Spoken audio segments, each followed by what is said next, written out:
Fala galera, bora para mais um vídeo do canal, bora falar mais uma vez de Motu e do filme do He-Man, o filme mais falado dos últimos dias. Falem bem, falem mal, mas falem do filme do He-Man para que a gente continue bombando aí. Galera, Masters of the Universe, o filme de 2026. Vamos falar agora das cenas pós-créditos. São 3 cenas pós-créditos, então o vídeo tem spoilers, tá? Se você não viu o filme aí, segura, de repente pula esse vídeo, salva aí para você assistir depois. E se você quiser bancar e assistir mesmo assim, vamos lá. Já fica o alerta que são 3 cenas pós-créditos. Então, nada de ir embora correndo do cinema. Fica lá, se segura na poltrona para ver direitinho quais são essas 3 cenas dos pós-créditos. A primeira delas é com o Gorpo. Meu irmão, tá aí o nosso simpaticíssimo Mago Trolano. Cara, o Gorpo, ele aparece aí numa cena pós-crédito e falando aí uma lição de moral, cara, falando que não basta ter músculos para você ser um homem de verdade. Então, primeira coisa, a lição de moral. Então, Filmation purinha, uma coisa capturada lá do desenho da Filmation. Quem assistiu o desenho vai lembrar que no final de cada episódio tinha lá ou o Príncipe Adam, ou o mentor, ou Attila, ou o próprio Gorpo, dando uma lição de moral, né? Ensinando uma lição de moral para a criançada, né? Numa proposta bem infantil, mas era assim o desenho da Filmation, que as pessoas têm que entender, né? Esse é o filme do He-Man e essa era a proposta da Filmation. Galera, então foi uma homenagem direta à Filmation, trazer o Gorpo dando uma lição de moral.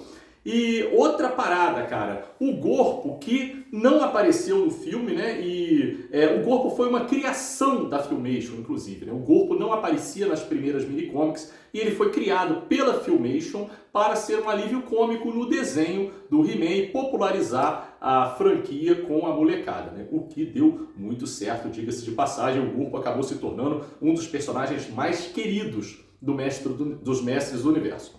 Outra parada que a gente tem que falar aí sobre o Gorpo, cara, que é interessantíssima, é que no filme de 87 também não teve Gorpo, mas por outro motivo. O filme de 87 tinha um orçamento muito baixo e, pelo que eu pesquiso a respeito, eles não tiveram grana suficiente para desenvolver o personagem do Gorpo. E aí, no seu lugar, eles criaram o Gildor, cara. Vê se parece com o Gorpo. Não, né, cara? Nem um pouquinho. Eu não achei parecido na época.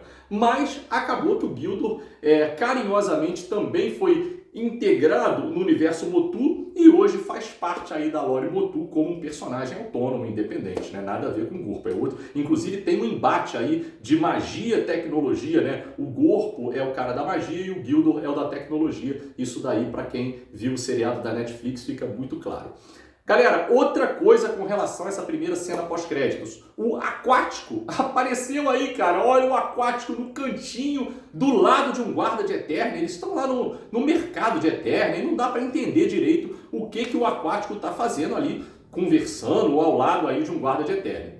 Então, esperança de que venha um novo filme e que esses personagens sejam melhor trabalhados. Até porque ficou muita gente de fora, né? Eu já falei aqui no primeiro vídeo, o universo do He-Man tem centenas de personagens. Então, claro que não daria para utilizá-los, né? Para utilizar todos, né? Faltaram aí, tem várias ausências memoráveis. O Panther, que é o felino, o gigante lá do esqueleto, não apareceu. O próprio Gato Guerreiro foi muito pouco aproveitado, né? Apareceu muito pouco, não teve o Stratos, não teve o Abelhão, e a gente poderia ficar aqui a tarde inteira fazendo uma lista de quem faltou, mas, volto a dizer, é totalmente compreensível. E a gente fica na torcida aí para terem continuações e novos personagens serem integrados no universo cinematográfico do He-Man.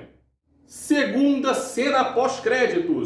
She-Ra, a Princesa do Poder, cara, também assim, queridíssima. Foi uma aparição fantástica e que realmente deixou uma ponta solta, deixou um gatilho aí para uma possível continuação.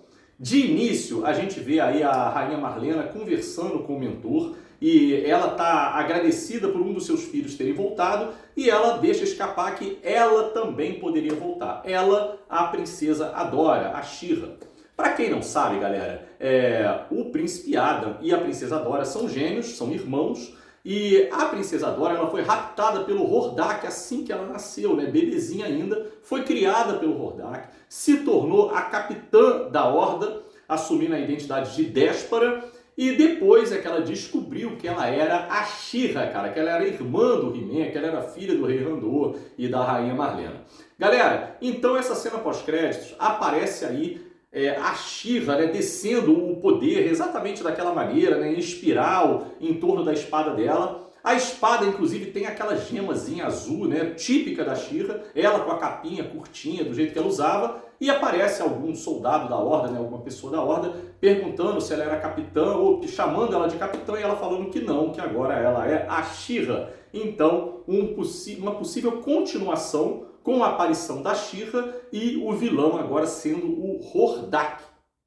E agora a terceira cena pós-créditos. Aparece aí a Maligna caminhando e pela Snake Mountain, né, e pegando ali a caveira, o crânio do esqueleto, cara.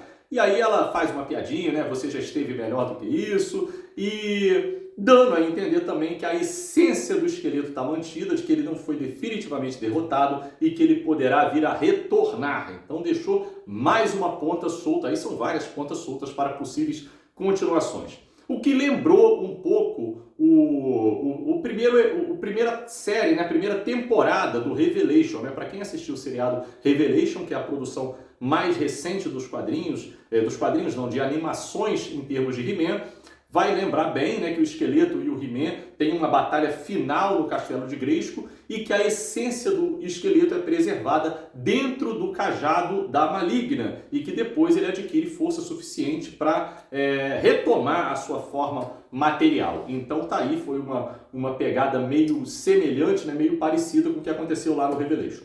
Galera, 3 cenas pós-créditos, pontas soltas que podem ser aproveitadas em uma possível continuação. Vai ter continuação do filme do He-Man? Cara, por enquanto é um mistério. A gente, claro que está aqui na torcida, mas a gente sabe que isso daí vai depender de sucesso do filme nas bilheterias. Por isso que a gente está aqui na torcida para esse filme continuar bombando. Vá ao cinema, vá ver Mestres do Universo e vamos torcer aí para uma futura continuação. Abração, fui!